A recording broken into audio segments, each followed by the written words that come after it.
One, two.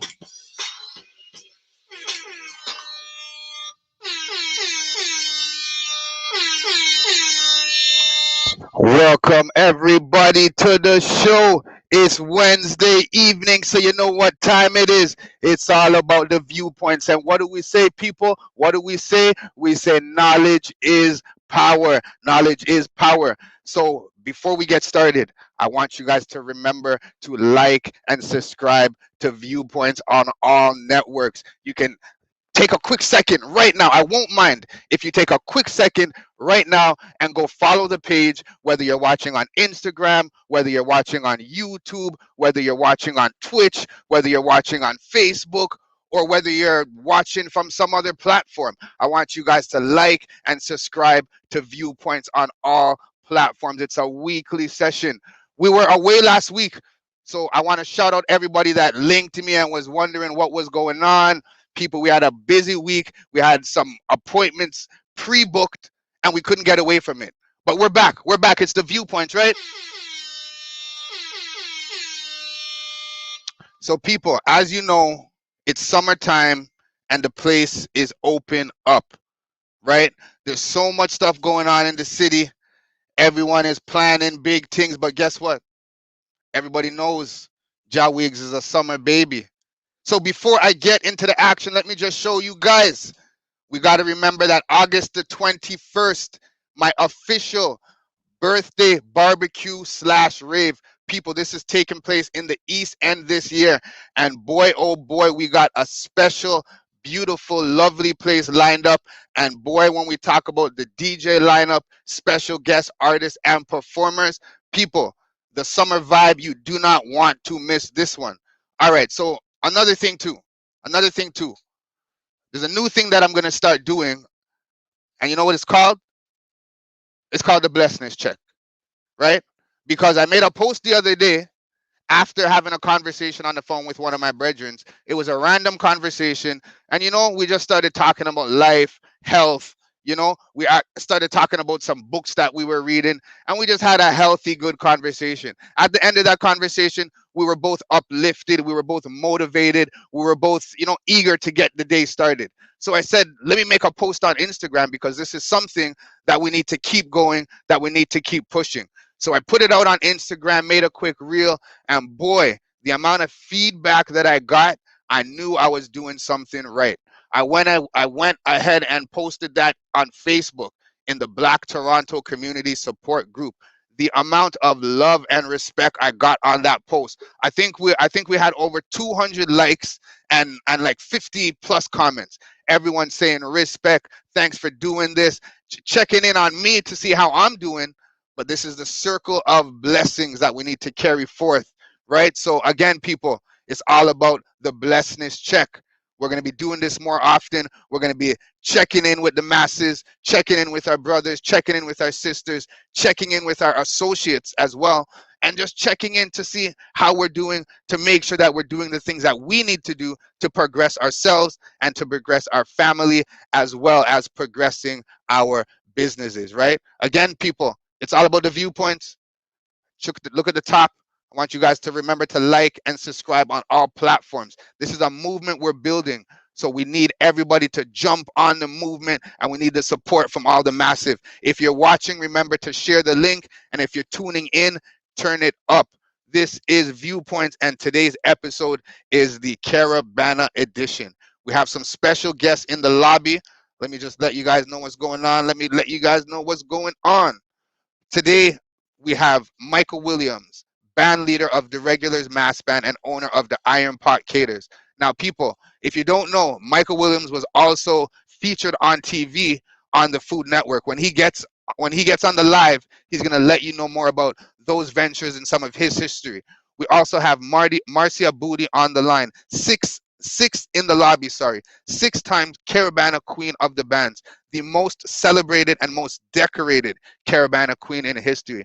And of course, we have to represent for the DJ crew. We have Toronto and Canada's #1 most requested, and I'd have to also say most traveled soca DJ. We have DJ Soca Sweetness.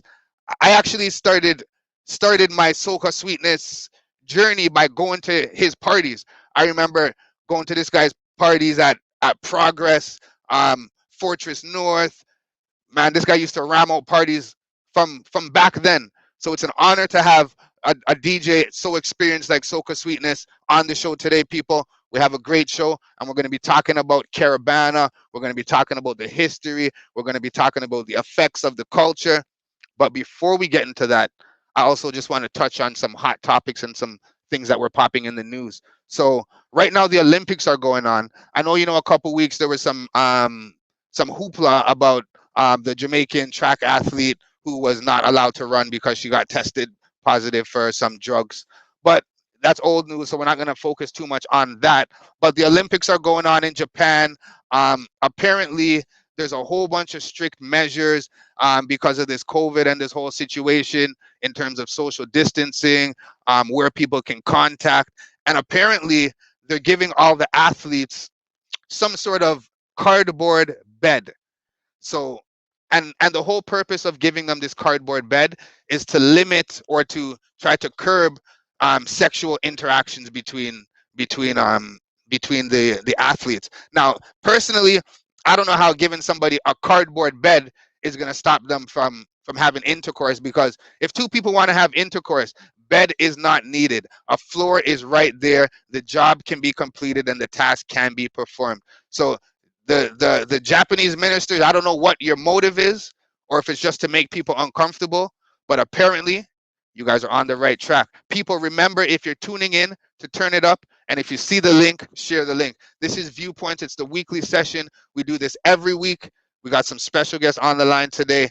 Before we get into that, let's also talk about the NBA champions. The 2021 NBA champion Milwaukee Bucks were able to defeat the Phoenix Suns in a 4-2 6-game series. So it went down to the wire.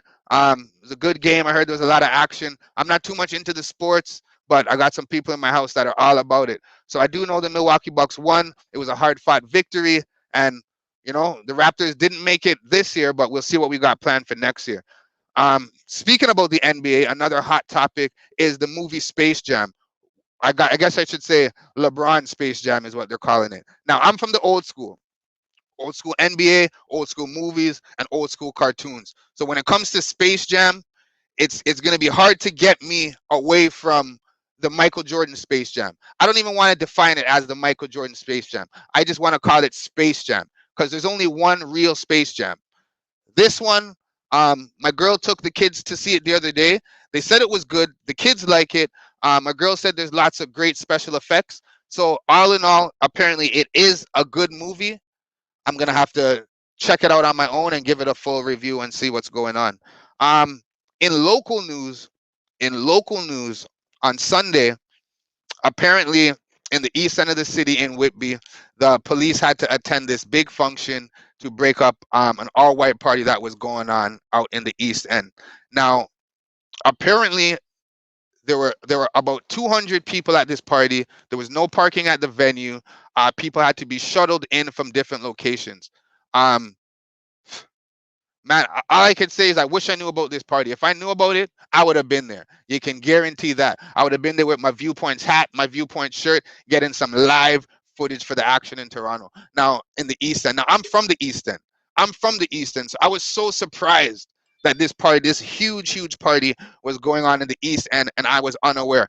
But again, people, right now it's all about private parties, private locations, and things like that. So I wasn't surprised that I didn't know. I just wish I did know, right? But apparently, the party got broken up without incident. The police were there. People had to be shuttled back out to their cars and things like that. But I don't think any charges were laid because, the city is open back up, and venues and residents are allowed to have more more than the previous number. So I think everyone was just asked to disperse, and apparently everyone, it was a peaceful disbursement, so there were no issues otherwise. Um, but again, since we're talking about parties in the East End, I want you guys to remember it's all about Bless in the City. Saturday, August 21st. It's the Red, Yellow, and Green Affair. It's an annual thing. I got so much special guests. I got so much artists coming through. It's going to be lovely. Now, before we bring on the guest people, I have a quick segment I want to run. And when I'm talking about segments I want to run, you know what I'm talking about.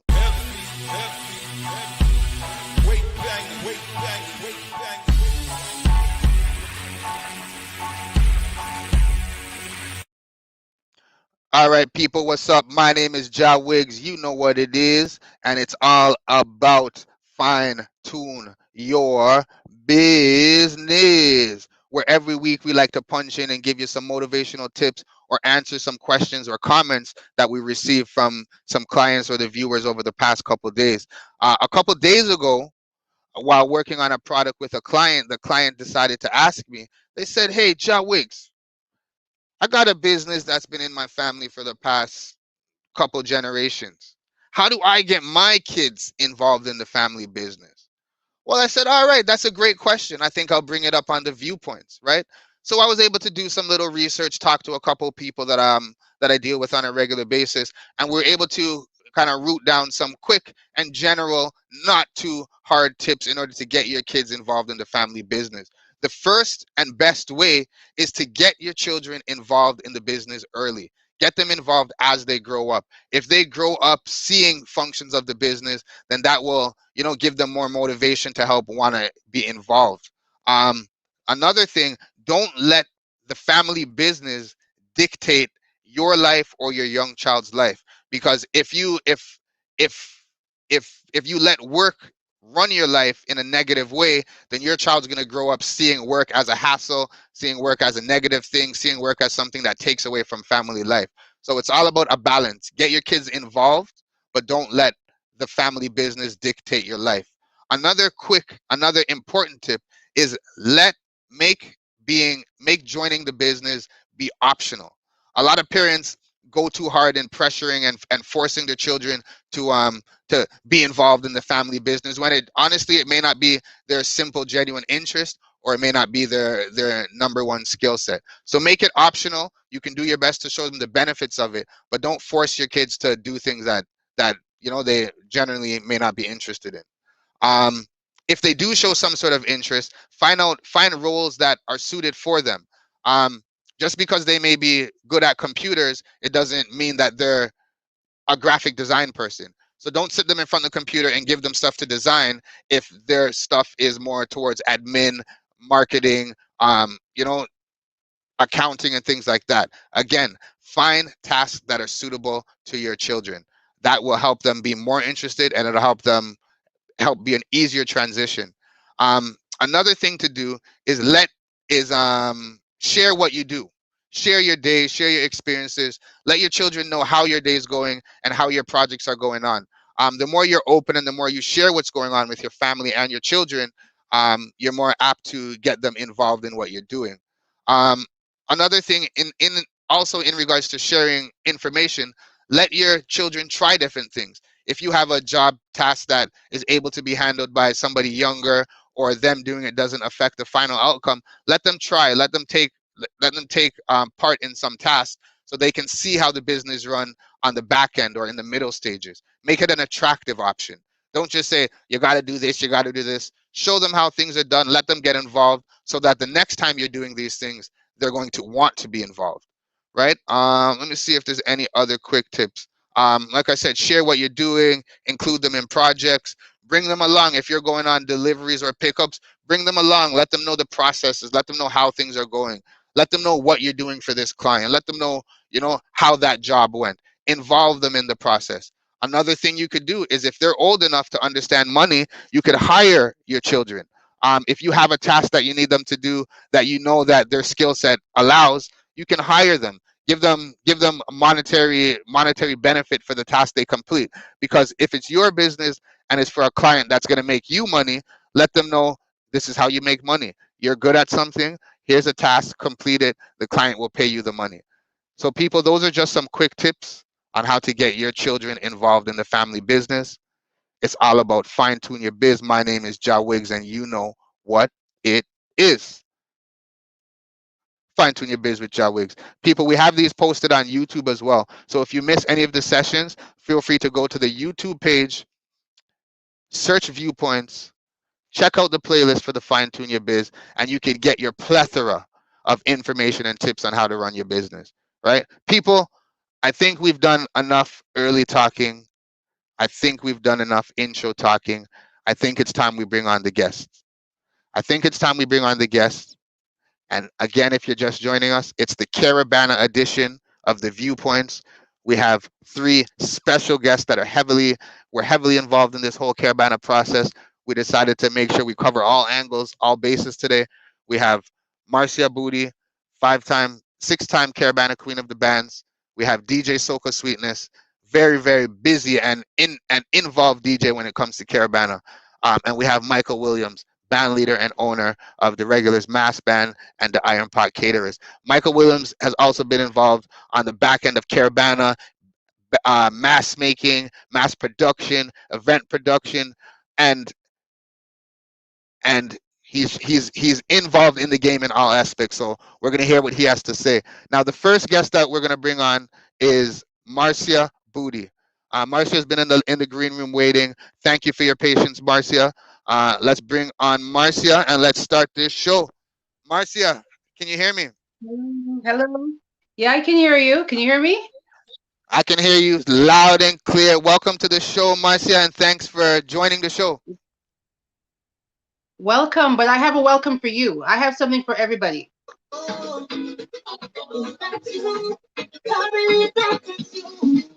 long I ain't see ya.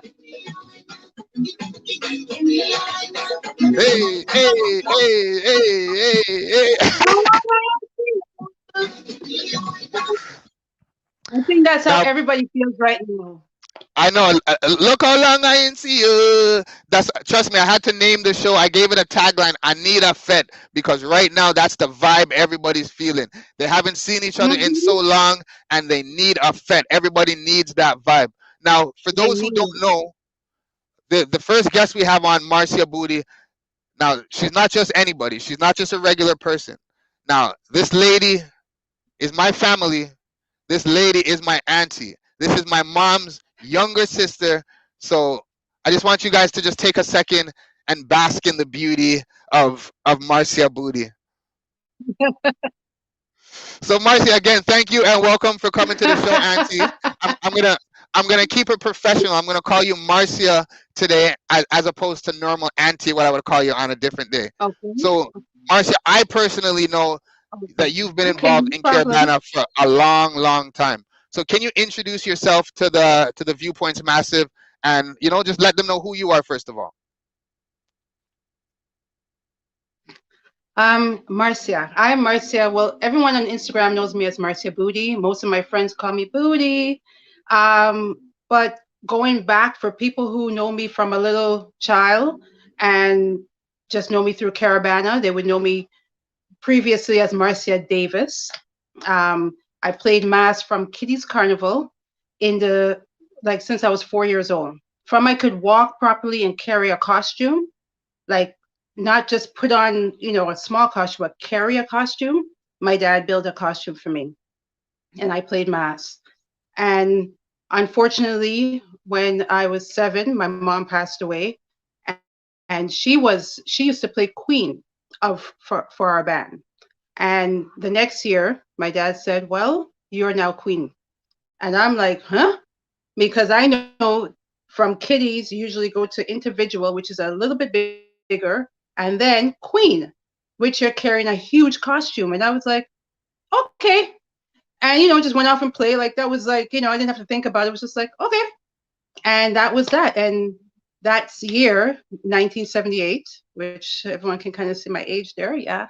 But anyways, that year I came first, and it's just been like from there on out, it was like, you're queen.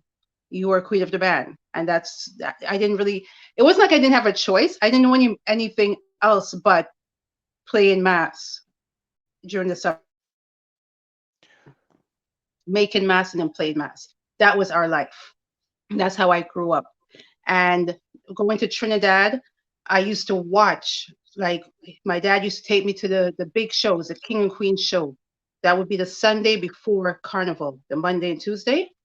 And I used to watch them on the stage in awe. And I used to watch how they used to portray the costume, and if they were a flower, how they used to walk. If they used to play like a devil costume, they come on, like. And I watched that, and that's something that um, I feel that experience going to Trinidad as a young child, watching it has helped me in my journey playing Queen of the Band and winning. I've, as you said, 5 times, 6 times I won first place. I've come second, I believe, around 4 times. I came third twice. So that's crazy because a lot of people know about the 6 times you won, but even when I was compiling the stats, I didn't even think about all the times you might have came second and third. So that's 6, 4. That means you have like about 13 top 3 titles in Caribana for an event that has been going Yes. on for roughly 30 something years. For one person to have almost half those titles, or be involved in almost winning half those titles, I definitely want to say congratulations, because even as your nephew, I didn't know that much information until right now. So it's great to know that information. Now, before we continue, I also just want to shout out Tiny Brit. I also want to shout out Stacy Brumble that's tuning in. Stacy is another one that's definitely involved in Hmm. Caribana. And when it comes to mass, Stacy don't play around. Stacy is involved. So Exactly. I want to big up Stacy Brumble as well. I know Stacy had a section a couple years ago as well. And again, we want to big up all the people that play mass and all the people that get involved from early. Now, Marcia, you said the first year that you won, the first year you entered, was that the first year you won? The first year I entered, it was the first year I won an adult Oh, in the competition. adults. That's not including me winning as a kiddies queen. So up until I used to win in the kiddies first, like 5, 6, 7 years old, when we had the competitions for the kiddies, I used to win. But when I entered the adult competition at age 8, and I carried a big costume and I won, that was my first year winning in the adult competition, which was a little bit of controversy because they basically, I guess, politics behind Caribana that I don't know about because I'm a child. Yep. It's like, oh, she's too young to win. She's who, da, da, da. And my dad said there's no rules because there is a committee, a Caribbean committee. Everything has to have a committee with rules and regulations, right? And there was nothing written that I could not compete as a child in adult Okay. competition. There is a rule for kiddies that you have to be 16 and under. But there was no So, rule for the adults that you had to be okay. So you got so that. So you got through there. So I got through there and I won. I won 78, I won 79, I won 1980, and then 80. one, I believe I came second to which many of us know her as Dolly. She played for Eddie Merchant, but a lot of people from Jane and Finch know her as Tanti. And she played for Eddie Merchant. And she basically, we used to go back and forth. If I came second, she came first. She came second, and but that's just how it was for a good while. For a good And while, like back and forth, yeah, back like and forth, like back and a forth. Bulls Celtics kind of thing. It's one or the Yeah. other. And one thing about her, like she would see me before the competition and give me a big hug because I'm a child to her. I'm calling her like hi, like she's a big woman, like for me to say auntie or something. And she'd come and she hugged me and she said, "Play a mass," play like, and I'm like, okay. And I'm just so in like it's okay, and I'm seeing other band leaders like Whitfield Belasco.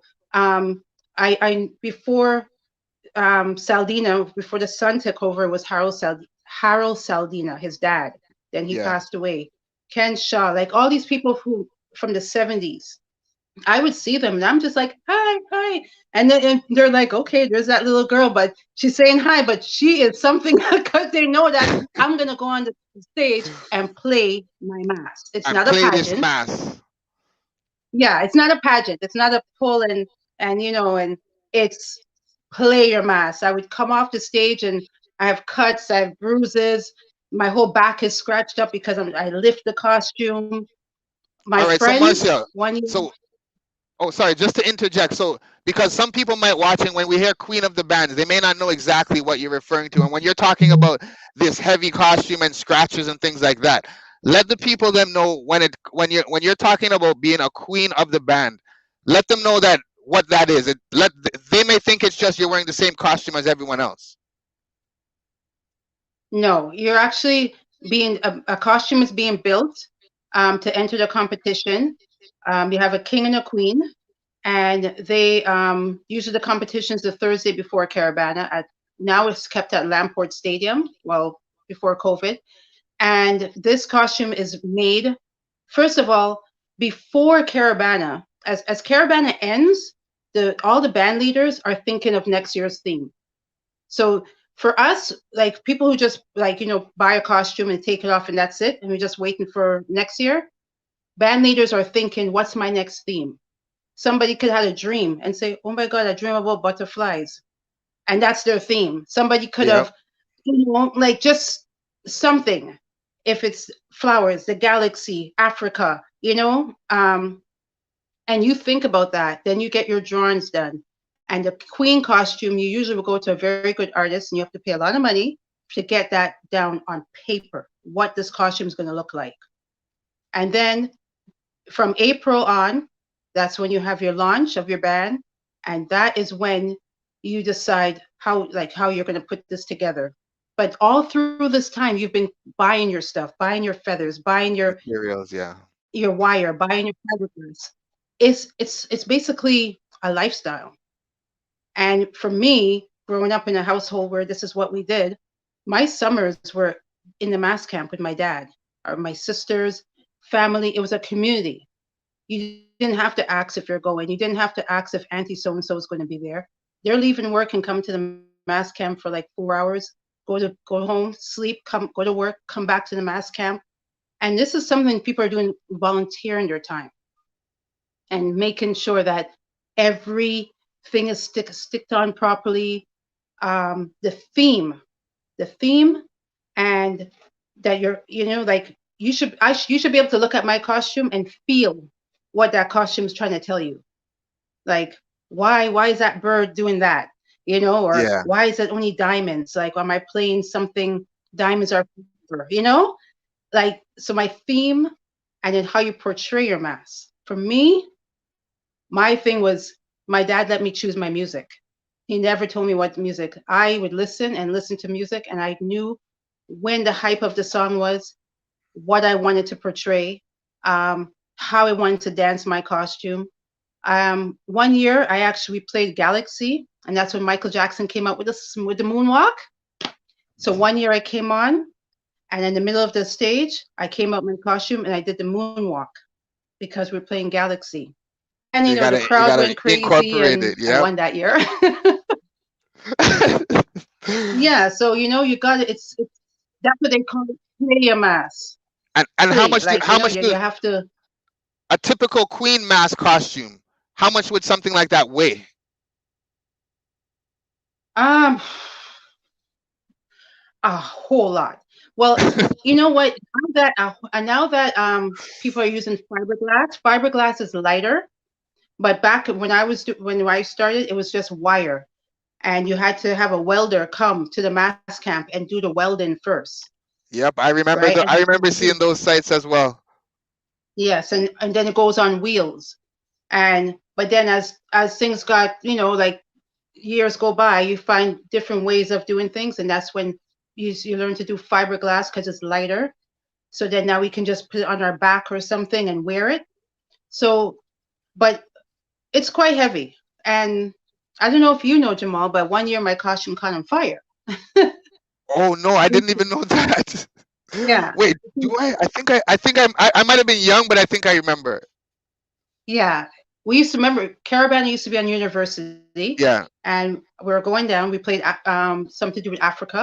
So I don't know if somebody was maybe smoking a cigarette or something, but flicked it and my costume caught on fire. And because of it was a lot of like that type of straw material. Yeah. In Everything no just went time, my grandfather was dragging me out. I got cut, I got burned. But we're on university, so the hospitals were right there. right I went into the there. hospital, they bandaged my arm, and I was like, okay, I'm ready to go. See the And things I we went right do, back on and put up with the band. the things we do for the stuff we love. You know what I mean? So Auntie, so Yeah. with all those accolades and all these years in the Carabana game, um, do you have any highlights or extra special moments or things that stand out? Um, I think for me, it's always the stage, the competition. Every time I hit that stage, it's like literally 5 minutes of like glory. And people who play mass in a section, I think they can also tell you that you're jumping up, going down the street, but it's when you hit that stage, it's like something happens. It's You a whole unleash. different vibe. Yeah, if you were tired, if you're hungry, if you had to go to the bathroom, all that you just start playing math, jump up and down, and because you want the judges to see you, you want the judges to understand, your costume, and you want them to feel your vibe.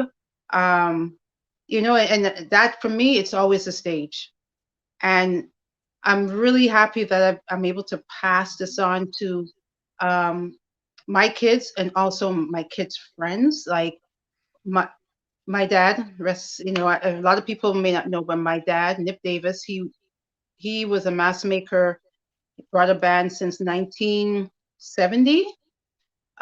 He came up here and joined his friend Whitfield Belasco. Whitfield Belasco's been here, started Carabana 1967. My dad came after, and what my dad used to say to me was money wasn't an option. Like a costume could be $70 for kids, and I would say, Dad, and he said, whatever they can pay. So money isn't. If you're in it for the money, you got to be in it for the love of carnival, love of um, mass making, love of just seeing people like. You sit back and you just like my dad would just sit back and just watch everybody jumping up and down, and you can see he was so happy whether he came first or whether he came last, the joy of just playing mass. Wow. So what made you? When was the last time you you played Queen of the band? Okay, I stopped playing Queen in 1987. That was the last year I won, and then the next year I had my first child. So I stopped for a good while, but I used to go to kiddies and take them down to see, but it's just not the same. Yeah. And then I came back when I believe I can't remember the year, but I know I came back in the 90s, late 90s, and I came third that year. The person that built my mass that year was David Devine, and I just want to, if anybody knows the mass the how did I say it? Venom. If anyone has played with Venom, they would know Dawn. Her mom just passed away, so our my Rest in condolences peace. to that family. Condolences, They definitely. have been involved with Caribana for years. That's how I know Dawn. We were both in the mass camp together as teenagers. But he built my mass that year. I came third. And then my dad passed away. And it's just, for me, it hasn't been the same playing Queen. Um, I, maybe I would maybe I would come back and do it again. But I do play mass still. I've been to Trinidad to play mass 2019 again because I used to play as a child. Hmm. And I play with Louis Saldina now. And so it's in my blood. It's in I your don't think blood. I'm no, I told my kids if I can't walk, decorate my wheelchair and push me down. Like, I'm going. All right, Marcia. Well, with being with so much passion about Carabana being in your blood from since you were before you were born to when you're going to be going down the parade in a decorated wheelchair. What do you think about the fact that Toronto, Canada, the Caribbean diaspora in where we're from, we have been missing specifically Carabana for 2 years now? I want to know what effects do you think this has on the culture? How have you been affected, and how does this affect Toronto in general? What's your take? I know it's something that people look forward to. It's one of those highlights. I know people would say as soon as Carabana is done, say it gets cold, school is around the corner. It was almost like that was the mark for s- y- summer's over. So Carabana has always been a highlight, and I think for most people, even if you just go to see it, because when you go down there, you see people from all over the world. You see people, just like you feel like a star. Like if you have on a costume, people are asking to take pictures with you. It's just something where you just feel appreciated in a different way in your city, and that you're bringing culture right to the city. So I feel that has been missing. To get back on track, I don't know with all the regulations how it's going to be in the future. I really don't know if it's going to be the same. But I just hope that everybody just don't give up on it. Don't say, well, child McCann, but like don't give up on it. Yeah. If it has to be smaller, it has to be smaller. If we have to do things a little different, come out and let's do it. Let's get it back to so that even our kids know about it. You know, because it's something that it has it's put Canada on the map worldwide. So let's keep it going. I miss it. My kids miss it. My kids' friends, my friends' kids, they call me and they're like, Auntie Marcy, I can't wait. Like everybody is missing it. So we're just praying that it just opens up and we can be how it was. Yeah, well, I do see there's stuff there. There are parades and carnivals going on other places with certain measures and things like that. So hopefully, like you said, we can get back to a new normal or what you want to call it. Now, Marcia, we do have some other guests in the lobby. So before we go, before we bring them on, I want to know if you could let the viewers know what you have going on because you're also an entrepreneur as well. Yeah. For those who don't know, so can you let them know about your business, where they could find you, or anything else you have coming up next? Hey, well, COVID has done a lot of things. It has also opened up your eyes to like your own abilities and also how sometimes a 9 to 5, which I'm all for 9 to 5, but sometimes like how things can change so fast. Whether you're being downsized, whether you're working from home, whether your whole position is no longer needed because COVID.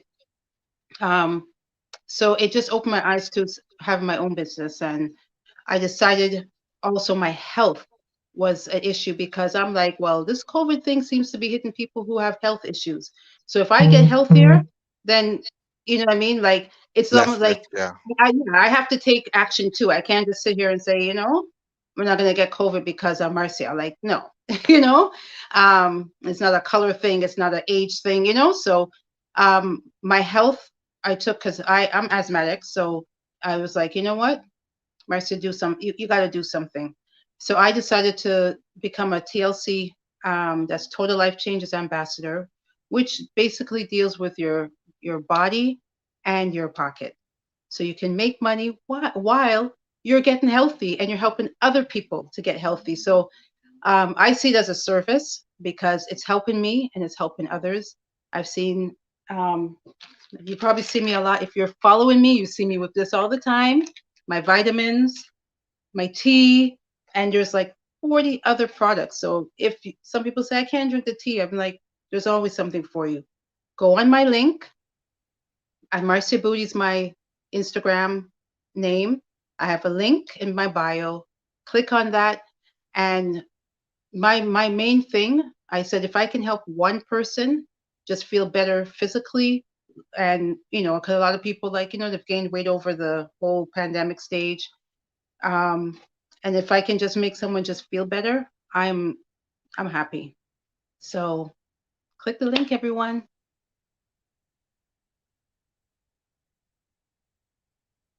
We'll post the link to your products in the chat as well. We got a lot of great information, and we're getting such great feedback from your stories. A lot of people are resonating with some of your stories. Stacy said, like, listening to your interview was like describing her life in the mass camp as well, growing up. Um, Mhm. and also, just one last quick question. Tiny Brit asked, would you ever consider having your own band with your friends and family? I've thought of it before, even with my family. But what I really feel is that I need people to understand the reason behind why we're doing it. If you're coming in, if because you cannot do it by yourself.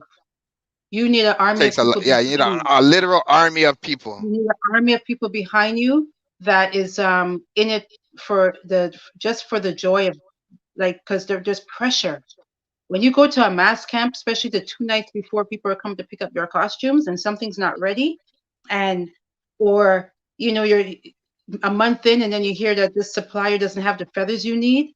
um, there's so much things involved, and I just feel like if I had a strong, and I'm not saying I don't have a strong team, but if I really put it out there and I can find a team, an army behind me that would stand with me, I would do it. I definitely would. All right. Well, Stacy, there you have it. Tiny Brit, there we have it. If we can put together a solid, reliable team, and this Caribana thing finds a way to, relinquish itself in a nice, safe way for the city, then it's something we're gonna have to think about in the future.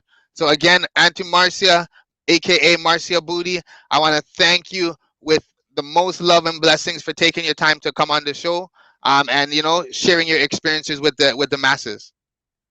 Okay, well, I enjoy being here, and I'm glad everybody saw a different side of me, because a lot of a lot of people don't know a lot of that about me, unless you're really close to me. Yeah. And so I'm glad that I was able to come on and just show this side, and also just even show that um, Carabana is an event. It's multicultural, but it's also something where um, it's birth, but with passion. Whoever started this, they had a passion for it. And they, like, example, Harold Saldina, he passed it on to his son, Louis Saldina.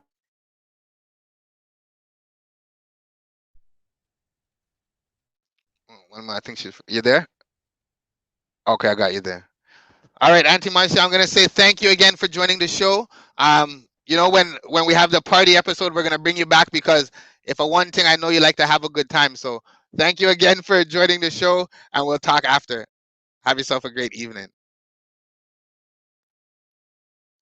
people. We just spoke with Marcia Booty, the six-time Caribana Queen, the four-time second place um, winner, and multiple time third place winner. So we want to shout out talent. We want to shout out, creativity, and we want to shout out people that, take Caribana serious and have it to their root. Now, people, this next person I'm gonna bring on, when it comes to soca music, when it comes to carnival, when it comes to Caribana, that man name can't left out. I'm gonna bring him on right now. Soca Sweetness. Yes, brother. What you saying? What's going on, family? You good? Yeah, you can hear me all right? I can hear you perfectly clear. People, All for right. those who don't know, this is DJ Soca Sweetness. Been in the game for a number of years.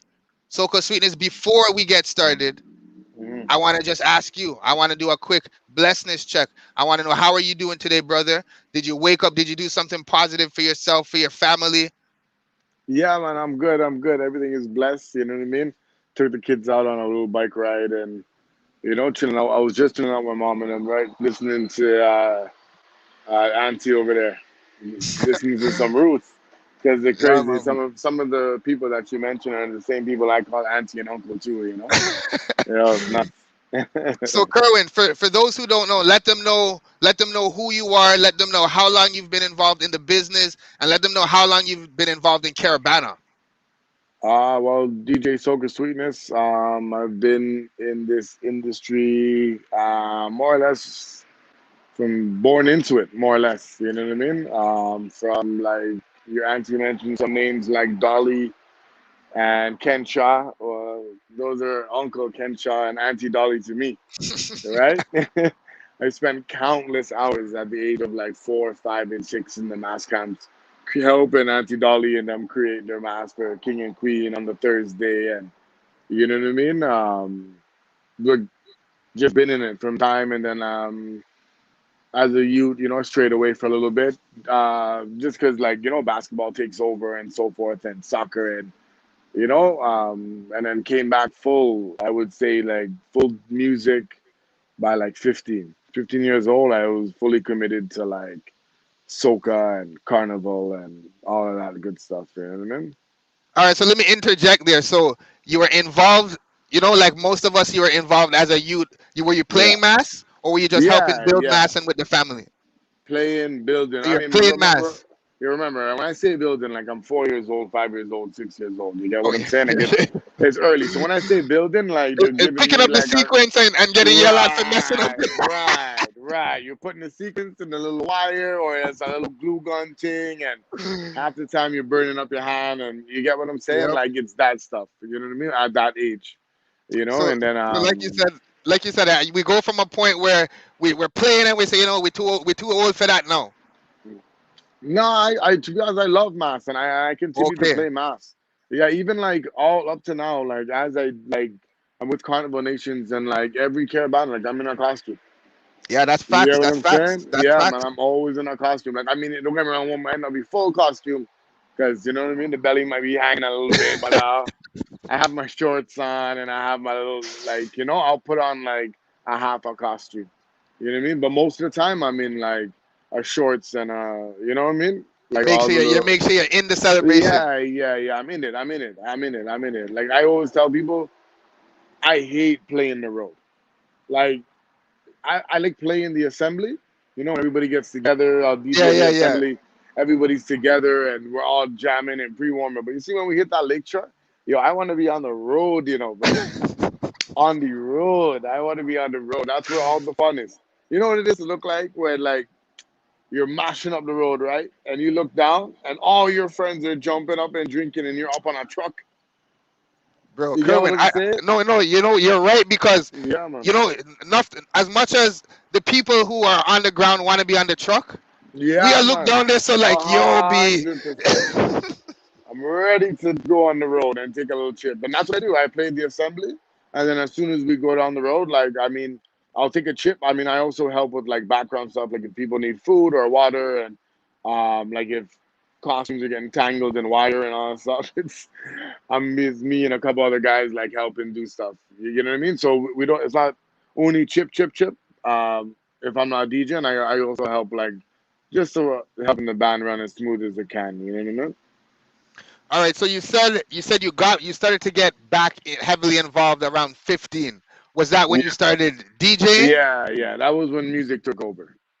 That was All when right. you know what I mean. I was full fledged because my dad was DJing, my uncle was DJing, so it was just natural that like it was just a matter of time. Then I would say that it just took It, over. it, Then it was you know both. what I It mean? was bound to happen. Right. I started going into all the feds and you know. And like, I remember my mom and them dragged me to a party and I didn't want to go, and they dragged me.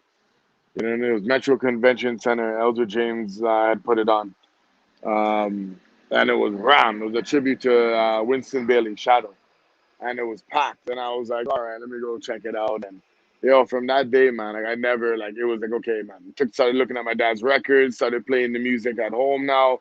Stopped listening to like R&B and hip hop and reggae as much. You know what I And it mean? was Like the it was, soca. it was a full switch every day. You know So what I mean? did you like when you were 15, and is that when you decided to come up with the name Soca Sweetness, or how did, like, where along the journey did Yeah, that stamp? right. So like, so as I'm DJing now, I don't have a name. I'm just going as Kerwin, right? And there was a group of girls that gave me the name. I was playing a Sweet 16 party, and Scarborough, we talk different, you know. So after the party, now they come up to you and say, "Yo, Kerwin, yo, the soca was sweet. Still, the soca was sweet." And I was like, "That's it right there." You know what I mean? I said, "All right, soca sweet still."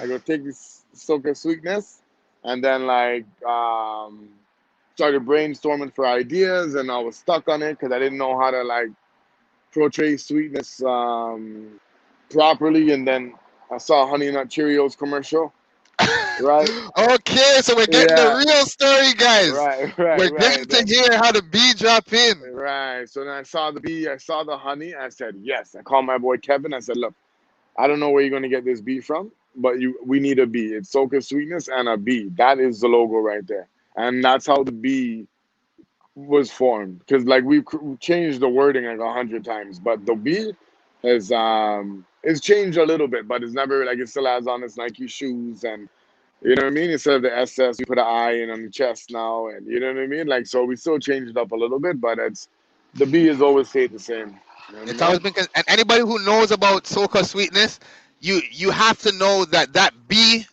is Right. this is Symbolizes a lot. this is this is Yeah. this is people. People know Yeah. me when it comes to promotion and branding. Mm. But people, this man's been in the game before me. So when you see that B, when you hear that buzz, you automatically know which Right. DJ is in the place. Right. Right? 100%. So Soca Sweetness. Now that whole branding, that whole thing, Mm. you have the buzz, the party, you have Yeah. the weakness for The sweetness. sweetness. Now Yeah. what like what about what got you into the marketing, the promotion, the branding? Like, was how did that aspect of the game get involved? I think just naturally just being competitive. You get what I'm saying? When I was coming up, or when I was, I should say, solo enough, you had like, Jay doing Whiteout and like Lick and Stick, and Bandit was doing like All We, and everybody had like these crazy concepts. So now, like, you just couldn't come with like Looney Tooney Fete. You know what I mean? You had to come with something. All right. So it's the buzz. Everybody wears yellow and black. You get Yep. what I'm saying? We're gonna Weakness bring for like sweetness, where you're right, there's the right. The snow baby cones, the teeth. You're slushies. right, right, right. We just I started know, I adding know. right. So as whatever we took the name and whatever we saw the vision, and even up until today, to this day, like we still pushing the vision. You get what I'm saying? Like you were with us on Sunday, like Yeah. you saw the cabanas and you see this glow in the dark furniture. Like we're still You always pushing make sure you a do something vision. different. Now, Right. one thing you didn't mention as well is, again, something that I see you doing from, I might even say before a lot of other people, was even at the events, you had branded items at the events, whether Right, it's right, right. t-shirts, rags, Yeah. bathing suits. Yeah. You Yeah. were branding things from since then, stamping the name. Right. Right, right, right. And the thing is like you're doing things and you're doing things just because you've seen like the past do them. You right? So like I've been around like Michael Williams Ghetto. I mean, you have him on shortly, but I was around him when he was printing like 2,000 rags to go down the road, to go down the road. So now naturally, when it's your turn now, everybody gets a turn, right? So it's your turn now. You're growing up. You're just gonna follow in the footsteps that like you saw the leaders lead. So that's Yep. why even up until this day, I still do rags every Caribana. every Caribana. Like there's not one year that goes by that I don't do rags, and people love them. And I'm the only DJ doing rags. People may Yeah. do bandanas and so, but I'm doing the authentic, like big, like 2 by 3 foot rags where like you can wrap it around your waist and stuff because I'm a fet goer too. I don't like small rags. I like big rags because a rag is you're supposed to sit on the ground. You can put it up there and it just sits Yeah. all nice. You know what I mean? Like you don't want no small rag. You can wrap it around your waist if if you're a female. And I still see that up until this day. If I give it for Caribana, like a female may wrap her waist. You know what I mean? Because she may be That's getting a little true. too much attention at one point. She'll wrap her waist with the rag and she'll go down the road. I have plenty of pictures. Like people will just take a picture and say, "Yo, look what I saw on the Look, I road." see your rag there. I see this, Yeah, that. yeah, yeah. Police officers, everything. Like I have pictures of with my rag and stuff. So and then with the cup, we've done so much. Swimsuits, shorts. We've done styrofoam, like big The number cups. Yeah, one. yeah, yeah, yeah. Yeah, man. We've done like Yeah, I it's so remember much those stuff. too. Yeah, yeah. Yeah, man. Yeah, man. So, so Kerwin, have you always been involved DJing in Carabana? Like, are you always DJing on the road, or when did you start DJing on the actual truck? I was when I started DJing, I had a couple years off. I used to roll with Jesse Matthews sometimes, wicked band at the time. Yep, yep, So I yep. did. I never used to DJ. I used to roll with the Enforcers, a great time. And then I think when I was about maybe 19, when I got my first gig with Kenny Coombs. Kenny Coombs in Toronto Caribbean Connection, and I rolled with them for about like 4 or 5 years, and it was 4 or 5 good years. Like the band started increasing in popularity, and Kenny gave us like a lot of creative direction with like how we wanted to like do blockos and stuff. So like we were holding blockos like once a month and packed, like Facts. like 1,500, 2,000 people, like packed. And it was just us alone DJing. And we just built it. We built the band, but I mean politics above me. Like the band broke up first. You know what I mean? And then Yeah. at the same time, as the band broke up, Carnival Nations was forming, and at that time, I was rolling with everybody with Carnival Nations. Like I would like Jester, Bandit, Bryce, and Curtis Yeah, these guys were were my on big your brothers. parties, and yeah, so it was Right, it was a right, natural right. progression. Right. So they came to me and they were like, "Yo, what are you saying?" And I was like, "Well, to be honest, like the band is giving trouble, so like I'm open." And they're like, "Yo, they're forming Carnival Nations and they want me to be." So it was a no-brainer, and it was perfect timing. It was like I didn't have to look for another band for 1 year. It was from Kenny Coombs straight into Straight Carnival into Nations. nation. Yeah, and I've been with Nations ever since. All right, so Kerwin, would you say in all those years being involved in Carabana, from playing mass younger to DJing and being Mm. involved, are there any Carabana years that stand out to you more than others? Yeah, man. Well, I'll give you some the beginning, the middle, and the high. So in the beginning with Kenny Coombs, you know what I mean. It's the roots, and these are the things you gotta appreciate the most. You know what I'm saying? So you're going down with like a 40-foot truck, and you have like about 8 speakers on it. You know what I mean? You just have like two speakers, two, two speakers by the DJ booth, and then there's nothing in the middle, And it and then just at the goes on the very part. back, yeah, then like about 6 speakers. You get me? And right, so that's the DJ truck. The band truck is fully loaded, 32 bins. So like you're running, we're the B truck, right? So we don't all the masqueraders and everything are with the A truck, and we're the B truck, right? I mean, mind you, you're paying your dues as well. I'm talking 19, 20 years old, right? So you're paying your dues. You know what I'm saying? But like we had about maybe 30 people on the road with us. And I just said, "Hey, this ain't making sense." And I just came on the mic and I said, "Everybody on the road, just jump on the truck and let we just party on the truck." On the And we same turned beat on the small truck. on the same B truck because we had the whole middle was empty. We had no speakers. We had nothing. We had 2 speakers. I'm all the way at the top of the truck by the generator. In the middle, there's nothing, and at the end, by the very back of the truck, that's where they put all the speakers. And I turned all the speakers towards the flatbed, and we had the greatest time ever going down the lakeshore, brother. 30 Gotta people. improvise. Yeah, man. Yeah, yeah. And it was all friends too, right? So we had a great time. I mean, that was the beginning, the middle. First year going down the road with Nations was because it's first time. You know what I mean? And it's the first time like we didn't expect Nations to sell the way it sold, Well, that's what I was right? just about to say because I Yeah, remember Nations when they yeah. came out. B, Bang. it was like, yo, is Yeah, Caribana bang. done? Like these guys, Right, whew. right. Yeah. So like so you're with Kenny Coombs, which was like about 150 to 200 people band, and then all of a sudden you just jump with a band that's like at 1,500 on their first year, and you're like, wait, right? So it's a total different experience. And then on a high point, like I remember, like maybe like 3 years ago, yeah, maybe 2018, man. This is just a funny one. So there's a Moet truck, right? But the Moet truck is like it's more of like done up, right? So it's speakers in the back, same kind of similarity to the Kenny Coombs truck, right? But in the middle of the flatbed now they have a lot of tables and palm trees and all this kind of stuff set up, right? And I'm like, oh man, like so Bryce comes up to me and he's like, hey, nobody wants to play on the truck. You got to get somebody to play on the truck. You lead truck one. Um, this is we have somebody leading truck two. This is the Moet truck, and then we have a truck three. I said, all right, no problem. So I go on truck one, and everybody knows what I'm coming to tell them. Everybody knows that Bryce told Kerwin to tell somebody they have to come out and play the Yeah, Moet truck. yeah, yeah.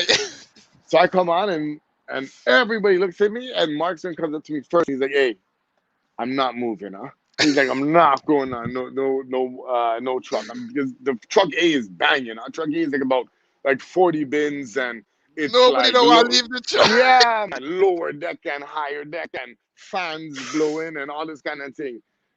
So then I didn't bother to argue with anybody because everybody you could see it in everybody's eyes, right? And it's like, okay, well, I forget it. You know what? So I go back I'll to just Bryce. go. Yeah, man. I said I'll just go. So I go to Bryce. I go, you know what?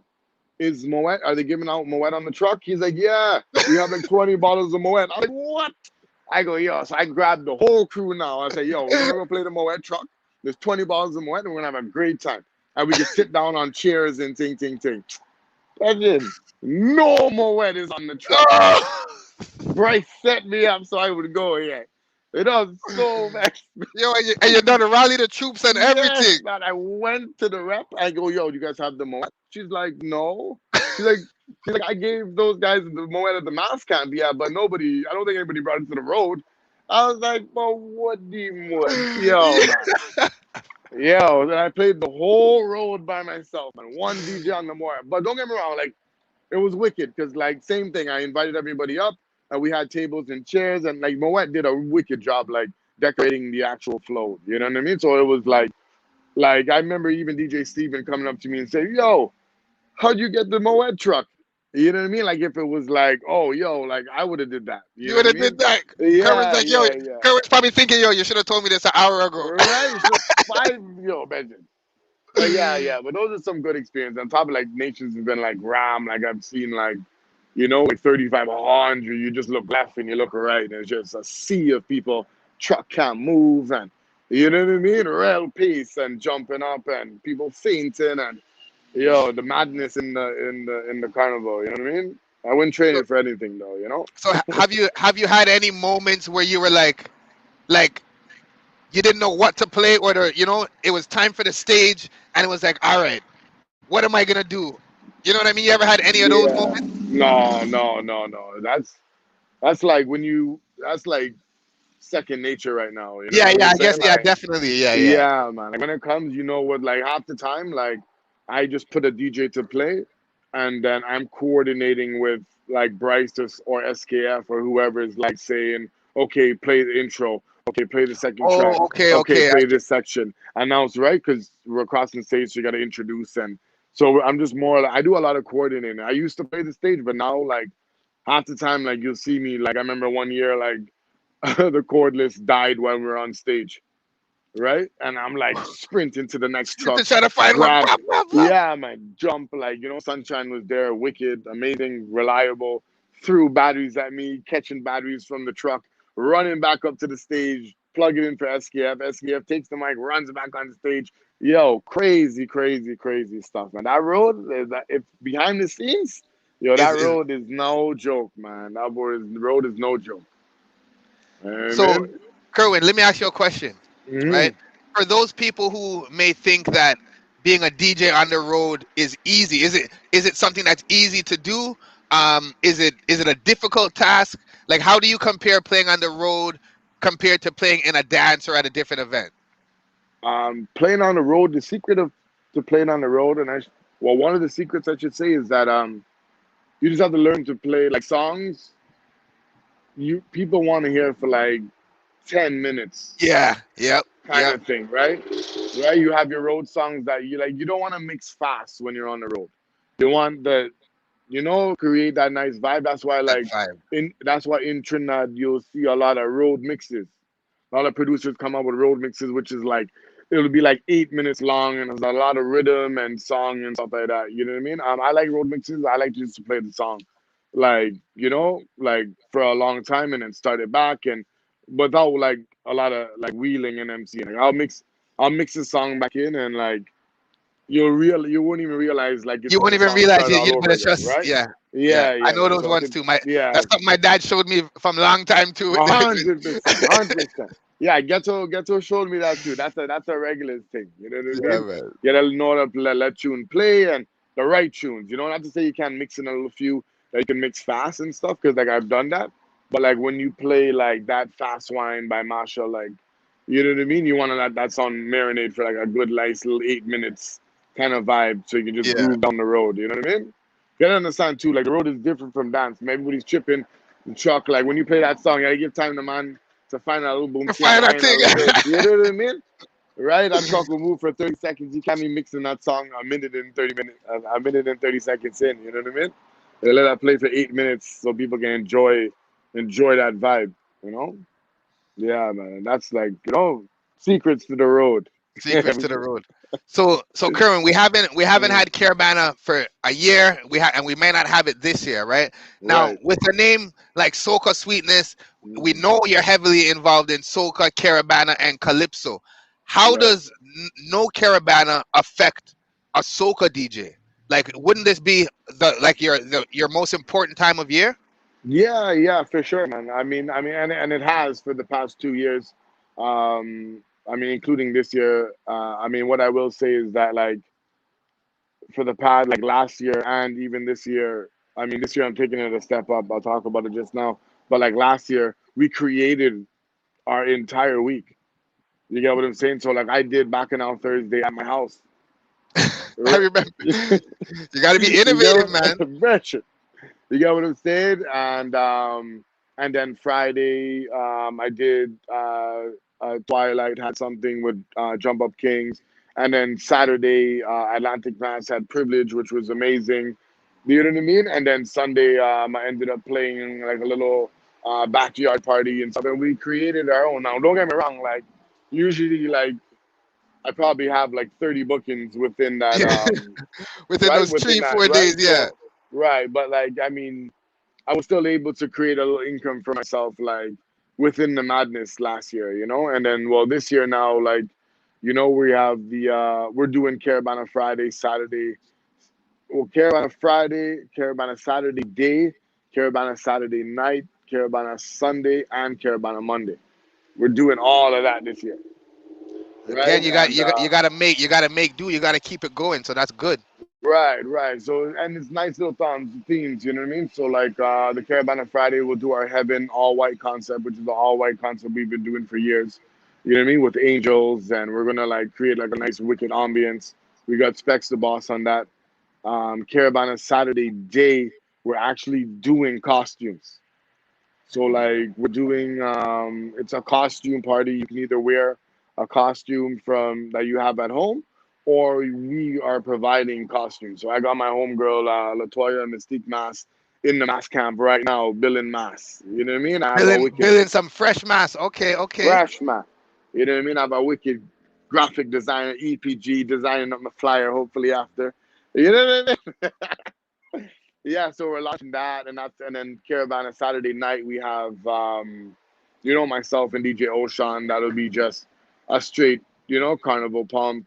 Sunday at we have Sunday Fete, which is myself, Higher Image, and the owners of Rum Diary, Carl and Lisa, right?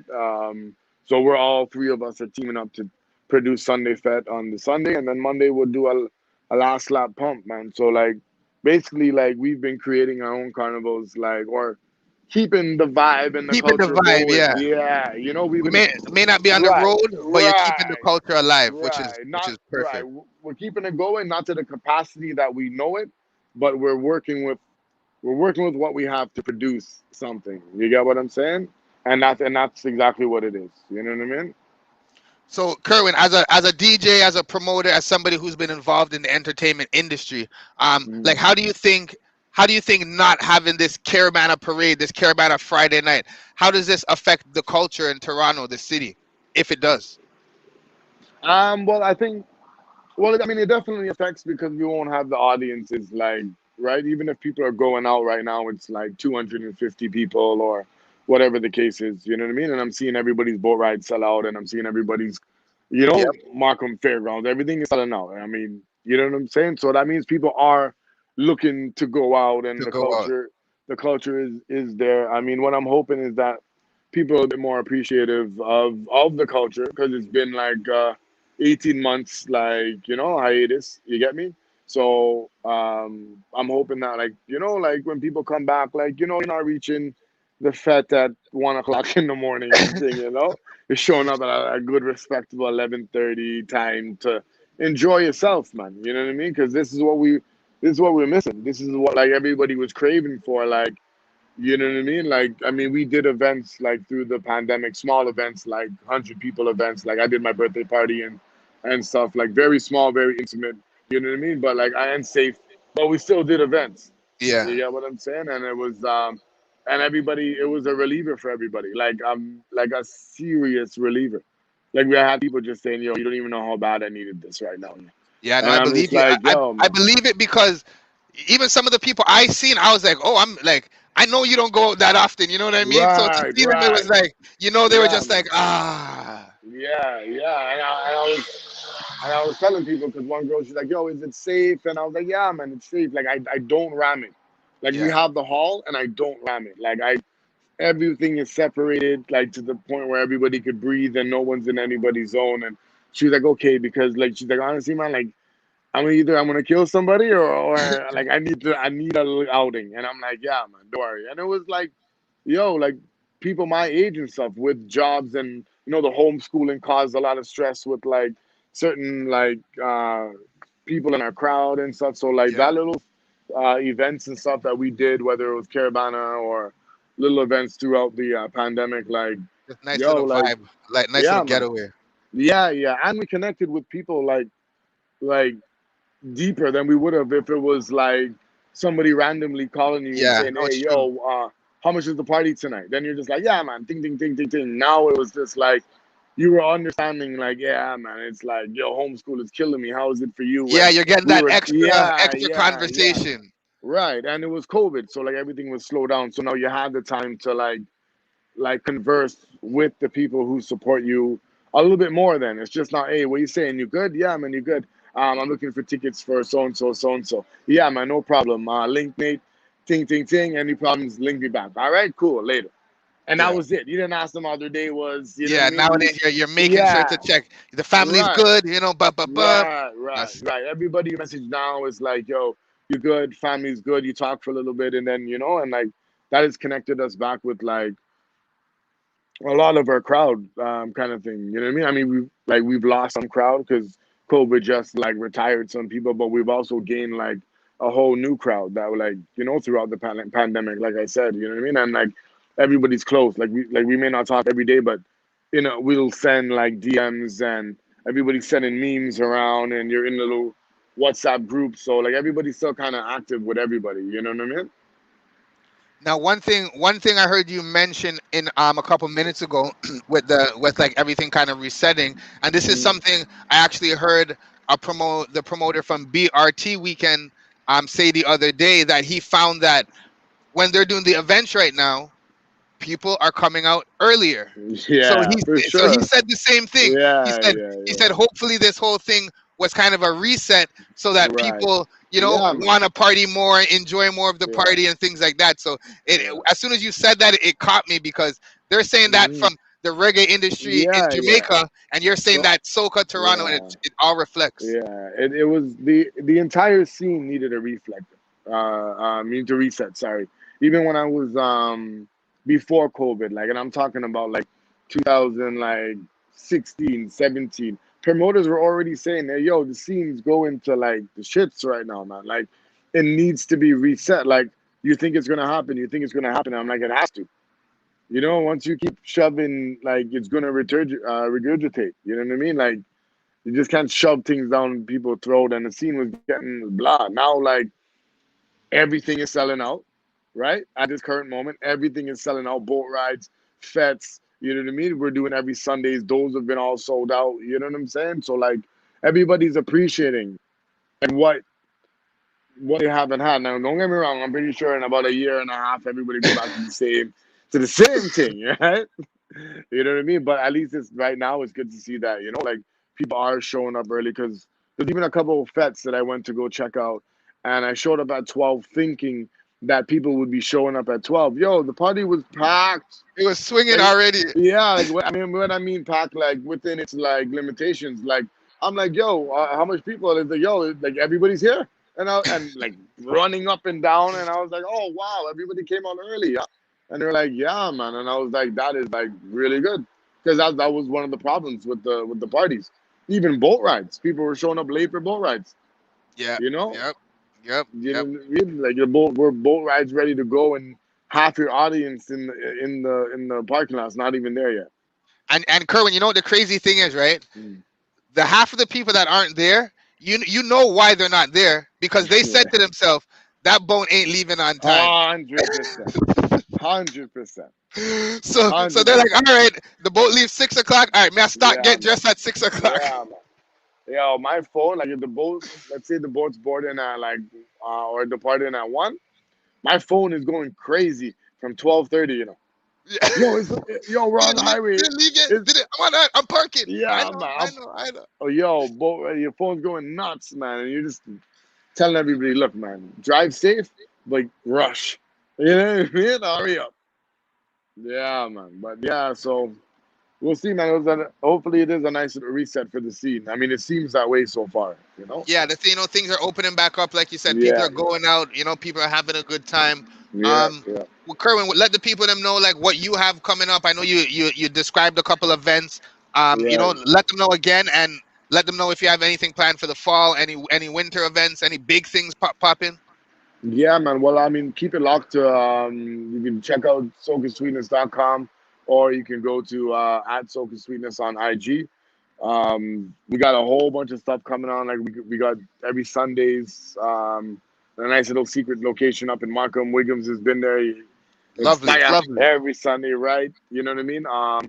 Even I guess I'll announce it now. We're starting the Saturdays at that same spot as well. Starting on the 21st of August, we'll be doing Saturdays there. So we have nice little like a whole bunch of concepts, like different concepts. Like Just for Kicks, which will be a shoe concept.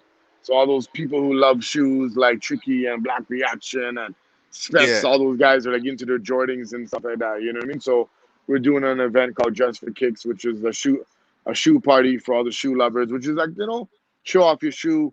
Yeah. Not really too much of a party because ain't nobody want to dance in them kind of Yeah. $600 shoes.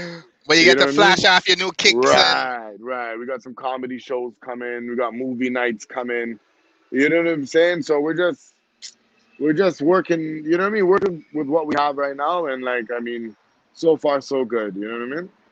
well, I know you've never been a person to just sit down and sit still. So if Yeah, if yeah, yeah. nothing's going on, you're gonna make something go on. So 100%, hundred like you said, percent. people, you gotta stay posted to SocaSweetness.com. Check out Mm. at DJ Soca Sweetness on Instagram.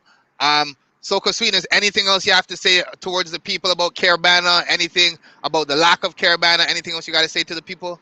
Oh no, man. Just love, positive. You know what I mean? Keep your mind positive. Once you keep it that positive, everything else will be positive. right? Starts Ah, starts with the mind, right? So keep your mind positive, and whatever you want, you'll get. You get me? all right, Kerwin. Well, don't know. All I right, want to Wig. say thank you for coming on the show. Thank you for taking the time and bless up Thanks for yourself. having me, brother. And we'll talk Yeah, man. in a little bit. All right, brother. Respect. Bless up. Easy. People, if you just joined us or if you just joined out for the middle of the interview, we were just speaking with DJ Soca Sweetness. Been in this music and soca industry since he was a kid. And after when becoming a teenager, decided to get into the DJ game. And again, because he was involved and family was involved in Caribana, he decided to take it to the next level and continue DJing, continue throwing events.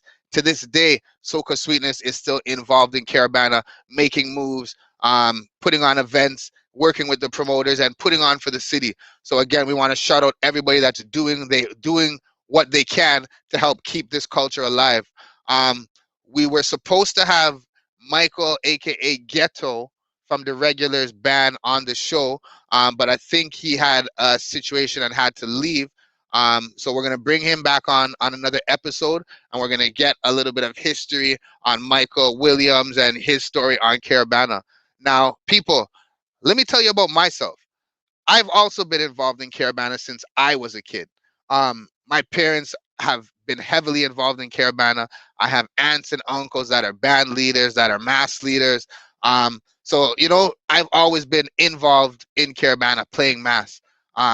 From since being a kid. Now, as I got older, as I got to the teenage years, I decided to stop putting on costume and playing mass, but I was always involved in the festival, whether it was providing music and speakers to the different bands, with my dad, because my dad's a DJ, and my dad was always providing equipment, hooking up equipment, doing technical support for various bands that needed our services. So as a youth and as a teenager, I was one of those guys that had to wake up at 3, 4 o'clock Saturday morning, drive down to the mass camp, and or pick up speakers from my basement, bass bins from my basement, amps and racks from my basement, go meet up with the people them, go meet to the mass camp, load up the truck, drive all the way downtown, whether it's Kitty's Carabana, whether it's Lakeshore or University. So me myself, I've always been involved in Carabana on different aspects of the game as well.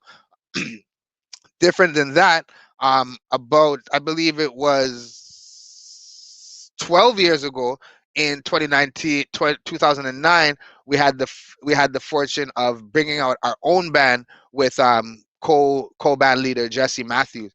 Now at that point, man, I was able to get to see the real deal hard work that gets done in Carabana.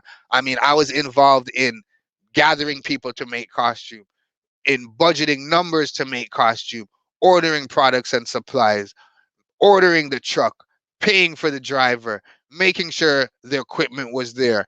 I was involved in the mass camp. I was involved in so much aspects of Carabana that year that it put me on a different level. I was responsible for the music on the truck. I was responsible for the promotions. I was also responsible for getting sponsors. So again, it's not until you really get involved and get behind the scenes that you get to truly understand and appreciate the machine that they call Carabana.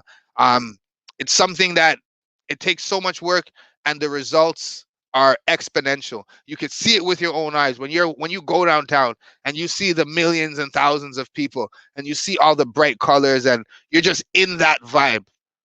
You're in that energy. It's Carabana time. It's Carabana time. People, I need a fete. I need a fete. We may not have the big road. We may not have the parade this year, but there's lots of events going on in the city. There's soca events, there's reggae events, there's cultural events that are going on that are going to keep the masses entertained. Also, a lot of the events that would be held along Carabana time, they have found alternate ways to celebrate and carry on their celebrations.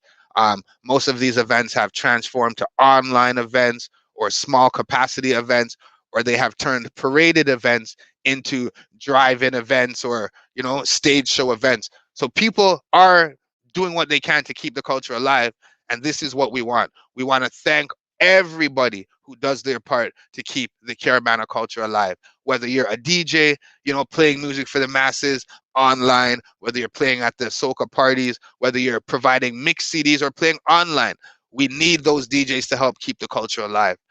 You may be a band leader, a promoter, an event host, um, somebody on the Caribana committee. We need you to help keep the Caribana culture alive. If you're not out there providing events, we need you to help educate the massive, help teach the next generation of the history of Caribana and what we need to do to keep it alive. If you are a mass goer, if you are a mass goer, a person who puts on a costume and loves the soca music and loves the vibes, don't think that you are left out as well. People, there are different ways to celebrate the culture. As you see, DJ Soca Sweetness has a number of events that he does where you can also purchase costumes. You can still be in that Caribana vibe. So mass goers, fans of soca music, attend those events. Look for those online events. Keep the culture alive because there are ways to do that, right? People, this is the Vupointz show. This has been the Caribana episode. I want to shout out all the viewers. I want to shout out everybody that's tuning in. Um, Another thing we want to talk about is the vendors. So much people are losing money. The city is losing money. I just got reminded about the vendors. So let me just talk about that quickly. Caribana is an event where you would have local businesses, small businesses lined up on the side of the road selling their items. There are people that would save up all their funds, save up all their money, save up all their energy to make sure that they're out there on the road promoting and selling their goods for Caribana. I remember even one year, a couple years, but it was this one year we decided to go full force. Me and my cousins, we said, you know what? You know what we're going to do this year? We are going to sell water. Man, what a thing to do. A hard work, but very profitable. We woke up early in the morning, drove to No Frills and Price Chopper, picked up all the water we could on sale. We went to Canadian Tire, picked up 2 black garbage buckets with wheels, and then we went to one of them local ice stores in Scarborough. Loaded up my Mazda Protege trunk full of ice. Drove down to the parade. Now, if you're familiar with Caribana, if you're driving down there, not everybody gets to go to drive their car on the parade route or into the back where the masses are. I had to tell a couple stories, go with a little fake pass, but we were able to get back into the parking lot where all the bands are. So we got there, loaded up the buckets, and boy, we walked those buckets down that parade route back and forth. People, hundreds and hundreds of dollars later and hours later, it was a great task. But I said that's not something I'm gonna keep doing. Um, Marcia, thanks for reminding me about that. Definitely. But people, again, this has been the Vupointz show. This has been the Caribana edition. I need a Fete. I got to big up my mom who's in the chat as well. She said, respect to the mass. If it wasn't for my mom, I probably wouldn't even be involved in Caribana. So I got to shout out my mom. I got to shout out her mom as well, who was involved in Caribana. The whole family all together. It's a mass family. I gotta big up my cousin Roach. Gotta big up his dad Hollis, because from March of every year you can drive on his street and you don't know you're gonna see the garage open with the soca music blasting, and you're gonna see the 5 older gentlemen there making them mass, building them mass from scratch. These are the vibes, these are the culture, this is the energy we need to keep alive. Marcia said she makes sure that her kids and her grandchildren are involved in Caribana. This is the same thing I try to do with my kids. I make sure that every year me and my kids are down there on the parade route, celebrating, keeping the culture alive. People, Caribana edition. I need a Fete. I want to shout out everybody that's following the Vupointz movement. I want to shout out everybody for liking and subscribing to all the channels. Like I said, we're going to have Michael, aka Ghetto Williams, on another episode. We had a quick issue and he had to depart, but no worries, people. We got a lot of great information. It's the Vupointz. Thank you for joining us. We will be back next week. My name is Ja Wiggs. We gonna make them know a Protege exclusive style is. It's the Vupointz.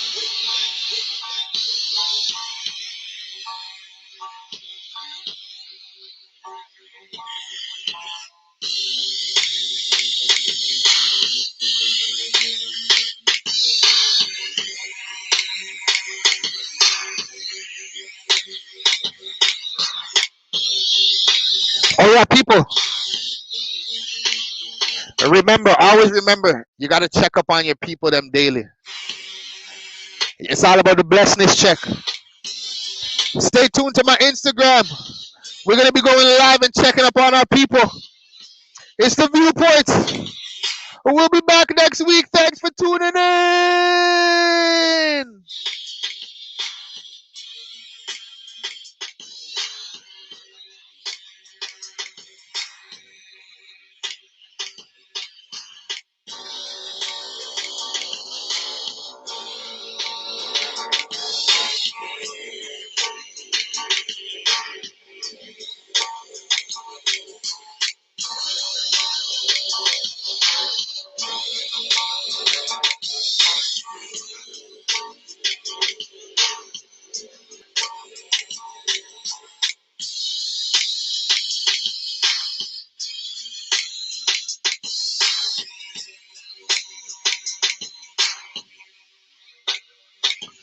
August 11th. It's the first official Vupointz book review. The Untethered Soul by Michael Singer. Available on Amazon, on Audible, the CD somewhere. Or you can go buy the book. It's the Vupointz Untethered Soul review, August 11th.